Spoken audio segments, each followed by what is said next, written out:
Die SIM-Updates für den Microsoft Flight Simulator bringen in der Regel immer zahlreiche Verbesserungen mit sich. Für die Veröffentlichung der 15. Ausgabe musste die Community etwas Geduld aufbringen. Aufkommende Situationen während der Beta-Phase sorgten immer wieder für Verzögerungen. Gut, dafür ist eine Beta-Phase nun mal da und somit können wir jetzt hier einen Blick auf das fertige SIM-Update 15 werfen und damit hallo und herzlich willkommen hier auf meinem Kanal. Mein Name ist Andi, schön, dass du da bist. Seit dem 23. Mai 2024 ist es nun soweit, das SIM-Update 15 ist ab sofort verfügbar für Xbox und PC. Auf jedes kleine Detail der Verbesserungen kann ich in so einem kurzen Video natürlich nicht eingehen, auf große Änderungen jedoch schon und anhand von Beispielen auf PC und Xbox das Ganze auch näher zeigen. Alle relevanten Links dazu setze ich euch selbstverständlich wieder in die Videobeschreibung, damit ihr auch nochmal selbst nachlesen bzw. tiefer ins Detail gehen könnt. Und so kommen wir zum ersten Punkt unter neue Inhalte und Funktionen. Diese beschäftigt sich mit dem Thema Cloud Gaming und dessen Steuerung. Ab sofort habt ihr die Möglichkeit, auf eurer mobilen Device, also einem Handy oder Tablet, die Steuerung nicht ausschließlich nur über den Controller durchzuführen, sondern auch über Touch- bzw. Gyro-Funktionen. Auch neue Einstellungsmöglichkeiten, was die Sensitivität und so weiter angeht, sollen den mobilen Flug über Cloud Gaming verbessern. Der nächste Punkt unter neue Inhalte ist der Airbus A320neo in der zweiten Version von Inibuilds. Dieser ist Teil des SIM-Updates Nummer 15 und muss nicht separat installiert werden, sondern befindet sich dann automatisch in eurer Flugzeugauswahl. Der A320neo aus der Standardversion bleibt euch erhalten und die Version 2 befindet sich nach dem Update direkt daneben. Ein paar Lackierungen wurden auch mit dazu gepackt. Schreibt mir gerne einmal in die Kommentare hier unter dem Video, wie eure Erfahrungen mit dem neuen A320neo in der zweiten Version sind.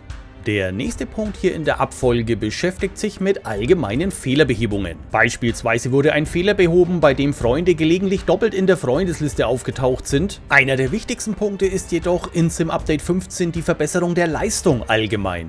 Verbesserte FPS, reduziertes Stottern insbesondere nach langen Flügen und reduzierte Ladezeiten. Was mir in diesem Zusammenhang beispielsweise auf Xbox direkt aufgefallen ist, die Steuerung durch die Menüs und auch die Bewegung des Cursors hier über den Controller sind spürbar geschmeidiger. Eine Verbesserung der Ladezeiten konnte ich auf Xbox hingegen nicht feststellen. Ein weiterer Punkt sind verschiedene Absturzbehebungen für den gesamten Titel. In diesem Zusammenhang bringt SIM-Update 15 eine Änderung auf Xbox, die den Speicher neu zuweist. Immer dann, wenn es zu einer kritischen Situation kommen kann während des Fluges, die einen Absturz des Systems mit sich bringen würde, greift eine Sicherung, die zwar vorübergehend für weniger Details in der virtuellen Welt sorgt, aber dadurch dann eben den gefürchteten Systemabsturz verhindert, so lange bis die Stabilität wieder voll hergestellt ist. Weiter heißt es hier, Daten von Teilnehmern der Beta von SIM-Update 15 haben positive Verbesserungen der Stabilität gezeigt und wir glauben, dass SIM-Update 15 die bisher beste Stabilität aller SIM-Updates auf Xbox bieten wird. Und das ist natürlich ein sehr spannendes Thema. Gerade auf Xbox habe ich die Erfahrungen gemacht, dass im Bereich der kostenpflichtigen Zusatzinhalte der Airports immer dann, wenn sie sehr komplex und aufwendig gemacht sind, das System sehr schnell an seine Grenzen stoßen kann. So zum Beispiel am Airport Christchurch von NZA Simulations, den ich natürlich direkt testen musste. Die aktuell schnellen Downloadraten haben übrigens nichts mit SIM-Update 15 zu tun, sondern die waren schon vorher da und bleiben uns hoffentlich auf ewig erhalten. Und so stehen wir hier am Christchurch International Airport und stellen fest, dass unser Cockpit hier in der Innenansicht nicht nur massiv am Ruckeln ist, sondern auch in der Außenansicht ab einem bestimmten Zoomwert komplett verschwindet. Auch beim Start stottert die Darstellung immer wieder. Nochmal zur Erinnerung, wir sind hier auf Xbox Series X unterwegs. Am PC funktioniert dieser Airport hervorragend. Nach dem Start halte ich mich ganz bewusst auf niedriger Höhe und drehe ein wenig über den Airport ein, um die Darstellung der Gebäude, der Fahrzeuge und so weiter ein bisschen zu zeigen. Auch hier wieder klar zu erkennen, die Darstellung des Cockpits ist jetzt, naja, nicht so ideal. Je nach Zoom-Faktor ist es mal da oder eben nicht. Und geht bitte davon aus, dass ich nach der Installation des Inhalts alle Standardprozeduren durchgespielt habe. Es ist alles aktiv, kein anderer Inhalt kann stören, denn es ist kein anderer drauf, außer Standardinhalte. Der Simulator wurde nicht nur neu gestartet, sondern die komplette Konsole ausgeschalten und vom Netz genommen. Ja, und dann kam eigentlich, was kommen musste. Kompletter Systemausfall, Crash zurück aufs Dashboard. Schade, ich habe den Inhalt wieder deinstalliert. Frage an die Community innerhalb der Xbox-Pilotinnen und Piloten: Wie sind eure Erfahrungen mit Payware-Airports?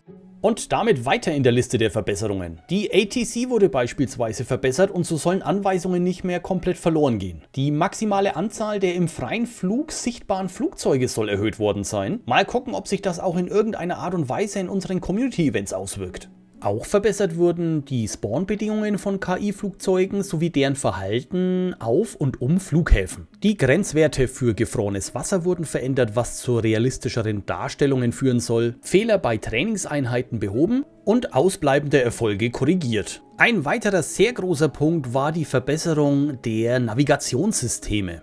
Insbesondere das Garmin G3X Touch hat umfassende visuelle Überarbeitungen bekommen. Wie aus den Entwickler-Updates bereits berichtet, gibt es neue Schriftarten, Symbole, das ganze Aussehen wurde verändert und die Bedienung. Ein Lean Assist und Kraftstoffrechner wurde ebenso integriert wie die Möglichkeit, verschiedene Airport-Informationen direkt am Display abzurufen. Alleine das Thema Navigationssysteme würde im Detail den Rahmen eines allgemeinen Informationsvideos zu Sim Update 15 sprengen. Deshalb möchte ich hier nicht weiter ins Detail gehen. Den Link zu allen Veränderungen findet ihr wie gesagt in der Videobeschreibung. Und so kommen wir zu weiteren allgemeinen Verbesserungen. Hier wiederum ein sehr interessanter Punkt: die Mehrrotorunterstützung bei Hubschraubern. Ihr erinnert euch, auch hier gab es in den Entwickler-Livestreams bereits erste Informationen. Und so bekommen wir beispielsweise neue Möglichkeiten beim Modell von Miltech Simulations, dem CH-47, dem Chinook. Ganz wichtig ist hierbei jedoch, achtet darauf, dass auch der jeweilige Entwickler dafür bereit ist, diese neuen Möglichkeiten einzubauen. Die guten Entwickler wie Miltech Simulations wollen das selbstverständlich und machen das auch ganz transparent sichtbar auf deren Homepage. Im Grunde will ich damit nur ausdrücken, nicht nur die Tatsache, dass Sim Update 15 jetzt von Microsoft veröffentlicht wurde, sorgt dafür, dass jetzt alles so funktioniert, wie es mit Sim Update 15 möglich wäre. Nein, auch die jeweiligen Entwickler müssen natürlich dafür bereit sein und Dinge umsetzen. Nicht jeder Chinook, der am InSim-Marktplatz für Xbox und PC erhältlich ist, wird alle Funktionen von Sim Update 15 ab sofort unterstützen. Und ja, da werden Entwickler dabei sein, die stülpen eine Chinook-Hülle über einen Bell 407, verlangen Geld dafür und dann kann der aber halt auch nur Dinge eines Bell 407. Seid euch dessen vor einem Kauf immer bewusst und studiert im Idealfall die Entwicklerseiten. Wie gesagt, die guten Entwickler haben gute Internetseiten mit vielen Informationen, die zusätzlich zu eurer Kaufentscheidung beitragen können.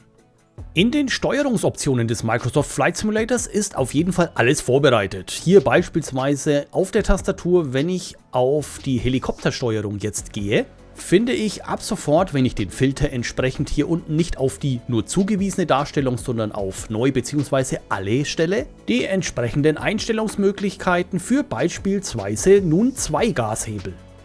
Und das ist mit der Tastatur jetzt hier ja nur ein Beispiel, ne? Also normalerweise legt man sich diese Einstellungen nicht auf die Tastatur, sondern auf dem Hochtastsystem oder eben das Eingabesystem eurer Wahl.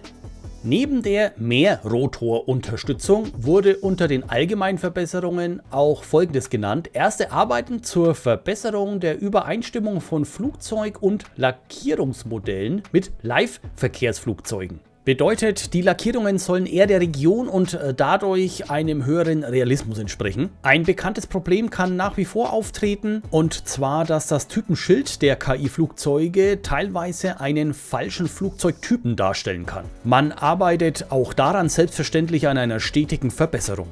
Darüber hinaus gab es natürlich viele kleinere Verbesserungen für diverse Flugzeuge, aber auch für Flughäfen in der Standard-, Deluxe- und Premium-Edition. Verbessert und korrigiert wurden beispielsweise Gebäude, Bäume, Büsche, Zäune oder auch Bodenwellen auf der Startbahn. Auch ein wichtiger Punkt: die zusätzliche Unterstützung von neuer Hardware, also Peripheriegeräten, die neu erschienen sind oder bisher noch nicht unterstützt wurden. Dazu gehört auch beispielsweise das Flight Deck von Turtle Beach, welches am PC zwar uneingeschränkt nutzbar war, aber wozu es bisher keine Standardbelegung der Tasten gab. Diese ist nun voll integriert, genauso wie kleine Bilder auf der rechten Seite dazu zum Flight Deck. Wem es also bisher zu aufwendig war, eine eigene Belegung der Steuerung zu hinterlegen, der hat jetzt eine Standardmöglichkeit. Weitere Informationen zum Flight Deck selbst findet ihr ebenfalls auf meinem Kanal. Ich verlinke euch das Ganze hier unten in der Videobeschreibung und jetzt rechts oben.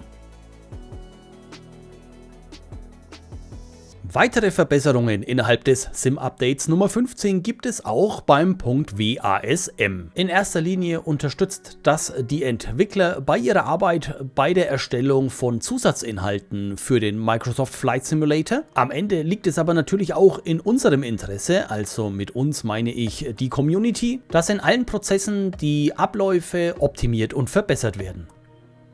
Für den neuen Airbus A320 Neo von Inibuilds wurde übrigens auch ein passendes Begleitvideo dazu auf YouTube veröffentlicht. Auch das verlinke ich euch unten in der Videobeschreibung.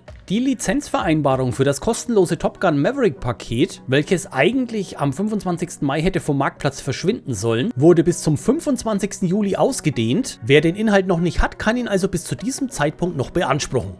Den nächsten Entwickler-Livestream, unter anderem mit Jörg Neumann, gibt es dann am 29. Mai 2024. Eine Zusammenfassung der Inhalte ist hier auf meinem Kanal fest eingeplant. Und so kommen wir langsam zum Ende des heutigen Videos rund um Sim Update Nummer 15 für den Microsoft Flight Simulator für Xbox und PC. Wie sind eure Erfahrungen rund um das neueste Update? Lasst uns darüber gerne hier in den Kommentaren oder am Discord entsprechend austauschen. Wenn euch dieses Video gefallen bzw. vielleicht sogar geholfen hat, dann lasst mir sehr gerne wieder euer Däumchen da und falls noch nicht geschehen, zur Unterstützung dieses Kanals ein Abo. Ich freue mich auf unser nächstes Community-Event, wo wir uns auch immer zu aktuellen Themen rund um die virtuelle Fliegerei austauschen. Ich bedanke mich ganz herzlich fürs Zuschauen, wünsche euch eine gute Zeit und bin raus.